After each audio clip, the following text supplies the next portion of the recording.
Prihatin, kondisi Hatwanto selama 3 hari kritis. Tim medis angkat tangan siapkan keranda.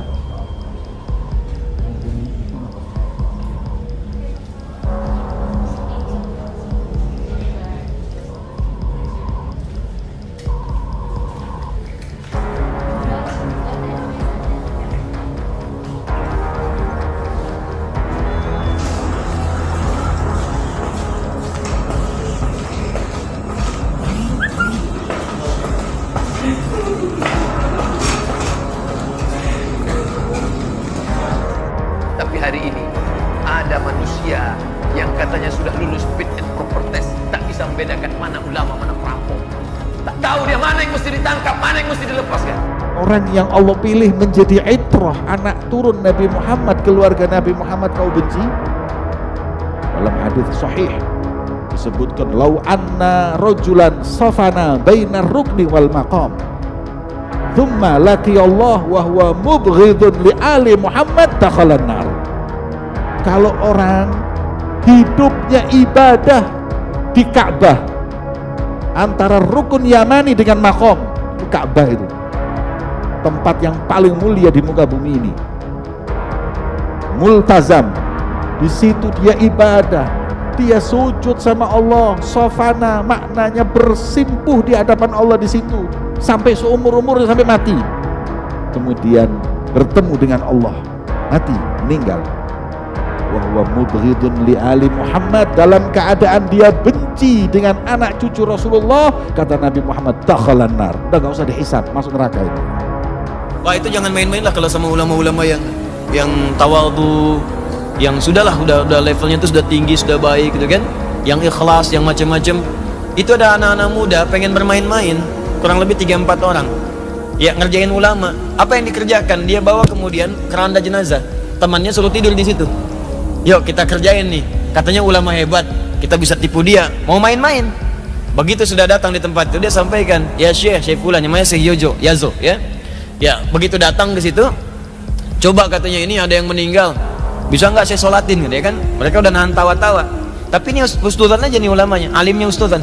Dia katakan, benar ini meninggal ya, ini yang disolatin yang hidup apa yang meninggal? Tuh, yang disolatin hidup apa meninggal? Mereka jawab, tidak ada orang hidup disolatin saya, katanya, yang ada orang meninggal. Sampai 3 kali nanya, 3 kali, ini orang hidup apa meninggal? Orang meninggal, katanya. Orang hidup apa meninggal? Orang meninggal. 3 kali disebutkan. Begitu sudah 3 kali, tanya lagi sayanya, ini orangnya baik apa enggak? Ini baik, orangnya bagus, baik ya, kami bersaksi. Makanya kalau ada yang meninggal suka ada yang nanya, ya ada khair gitu kan, itu sunnah Nabi juga. Awas, bukan sembarangan bid'ah, itu bid'ah dari mana? Bukan, zaman Nabi ada. Nabi itu kalau mau nyolatin jenazah nanya dulu, ini orang baik nggak? Nabi orang baik nggak nih? Ini baik, sholatin oleh Nabi. Tapi kalau ada masalah, kalian aja yang sholatin, diambil oleh para ulama. Makanya cara nafsirin teks itu lihat ahwal ulama. Kata para ulama, kita memastikan yang kita sholatkan itu baik. Kalau kurang baik, kita doakan jadi baik. Kalau baik, kita mintakan pada Allah tempatkan di tempat yang terbaik. Maka orang nanya, ada khair, yuk kita sholatin bareng-bareng, ya kan? Dalam sholat kita doakan dengan baik, itu maksudnya. Ditanya, apa ini orang baik? Baik, itu baik. Maka doakan, kata beliau, yuk kita sholatkan, mudah-mudahan husnul khotimah. Disolatkan, sholat benar-benar, sholat, begitu selesai langsung pergi, begitu pergi ketawa anak muda ini, katanya ulama beneran kita tipu, juga, kena deh kalau kata bahasa sekarang gitu kan. Ketawa mereka semua. Begitu ketawa, dia panggil yang di keranda, hei bangun, kita udah menang, katanya. Bangun, gak ada jawaban. Begitu dibuka sudah kaku, selesai, wafat dia. Oke, jangan main-main sama orang-orang seperti ini. Mereka anak cucuku, mereka diciptakan dari tanahku. Maka celakalah bagi orang-orang yang mendustakan keutamaan mereka. Celakalah bagi orang-orang yang mendustakan kemuliaan mereka. Man ahabbahum mahabbahullah. Siapa orang yang mencintai mereka, Allah akan cinta kepadanya. Siapa orang yang membenci mereka, Allah subhanahu wa ta'ala pun akan membencinya. Qala Rasul, man abghadana ahlal bait hasyarahullah yaumal qiyamah yahudiyan. Qila in sama wa shalla, qala in sama wa shalla. Apa kata Nabi? Barang siapa yang membenci kami, menzalimi kami, mengkriminalisasi kami, ahlul bait, anak cucu Rasulullah, engkau sakiti, engkau zalimi, engkau celakai. Kelak di akhirat Allah bangkitkan engkau bersama orang-orang Yahudi. Gila, ada yang bertanya, in shoma wa sholat, walaupun itu orang sholat, walaupun itu orang puasa. Qala in shoma wa sholat. Nabi jawab, walaupun dia sholat, walaupun dia puasa, tapi kalau dia membenci keturunanku, membenci anak cucuku, membenci saja seperti itu, apalagi menyakiti dan menzalimi anak cucu Rasulullah SAW. Saudara-saudara, barang siapa tidak ada perkara yang dimana perkara itu menyakiti Sayyidatuna Fatimah, kecuali perkara itu juga menyakiti Rasulullah SAW. Dan tidak ada perkara yang lebih menyakitkan bagi Sayyidatuna Fatimah selain daripada melihat anak cucunya tersakiti dan terzalimi, saudara. Makanya sering ada kalimat daging ulama itu beracun. Hati-hati tuh, sekarang saya ingatkan ya kalimat ini, karena sering ada orang bermain dengan ulama tuh, ngedit fotonya, dibuat begini, buat begitu, keluar aja kalimat tuh, udah tuh, ya, udah paling ringan meninggal mengenaskan, paling ringan tuh, paling ringan.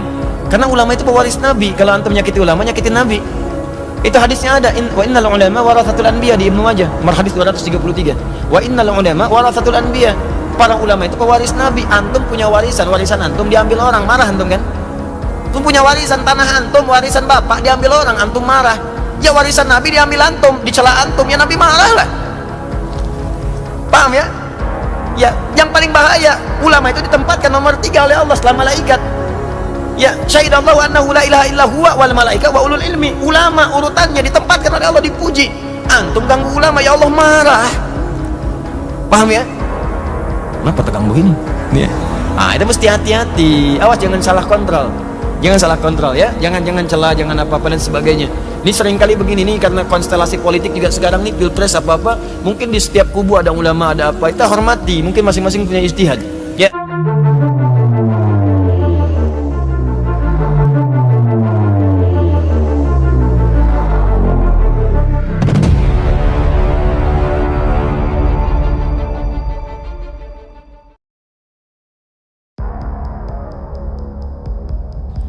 Sekarang tunggu waktunya, mungkin katanya keluarganya mau minta maaf sama keluarga Habibana, tulisnya. Belum mendapat kepastian kabar tersebut, sampai tulisan ini dimuat, pengacara HRS Aziz Yanwar belum memberikan jawaban. HRS divonis 4 tahun penjara terkait perkara hasil tes swab di RS Umi Bogor. Vonis dibacakan oleh Ketua Majelis Hakim Pengadilan Negeri Jakarta Timur Hatwanto. Menjatuhkan pidana kepada terdakwa oleh karena itu dengan pidana penjara selama 4 tahun, kata Hatwanto dalam sidang yang digelar di ruang sidang utama Pengadilan Negeri Jakarta Timur. Namun siapa sosok Hatwanto SH yang memvonis Habib Rizik Syihab tersebut? Mengutip dari website resmi Pengadilan Negeri Jakarta Timur, Hakim Hatwanto memiliki golongan atau pangkat 4B pada status pendidikan tertulis. Hakim Hatwanto lulusan sarjana.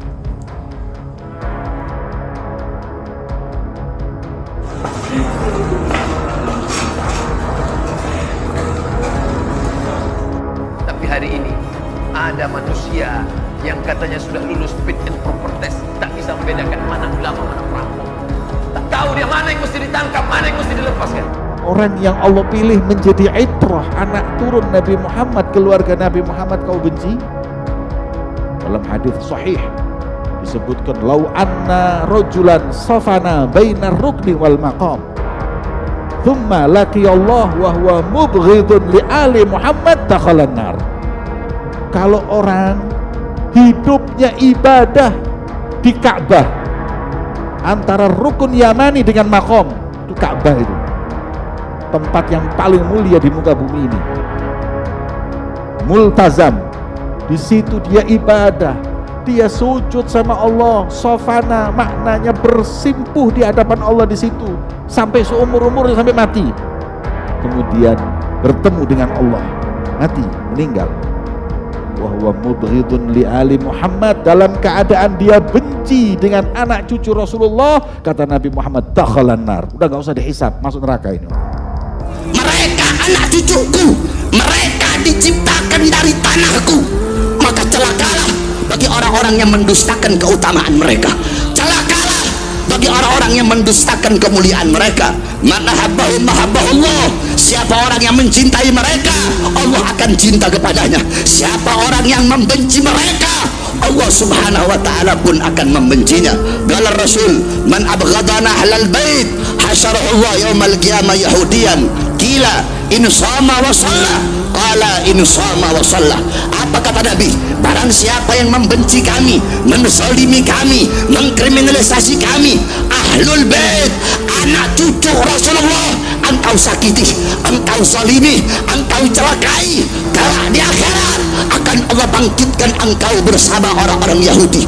Gila, ada yang bertanya, in shoma wa shalla, walaupun itu orang sholat, walaupun itu orang puasa. Qala in shoma wa shalla. Nabi jawab, walaupun dia sholat, walaupun dia puasa, tapi kalau dia membenci keturunanku, membenci anak cucuku, membenci saja seperti itu, apalagi menyakiti dan menzalimi anak cucu Rasulullah SAW. Saudara-saudara, barang siapa tidak ada perkara yang dimana perkara itu menyakiti Sayyidatuna Fatimah, kecuali perkara itu juga menyakiti Rasulullah SAW.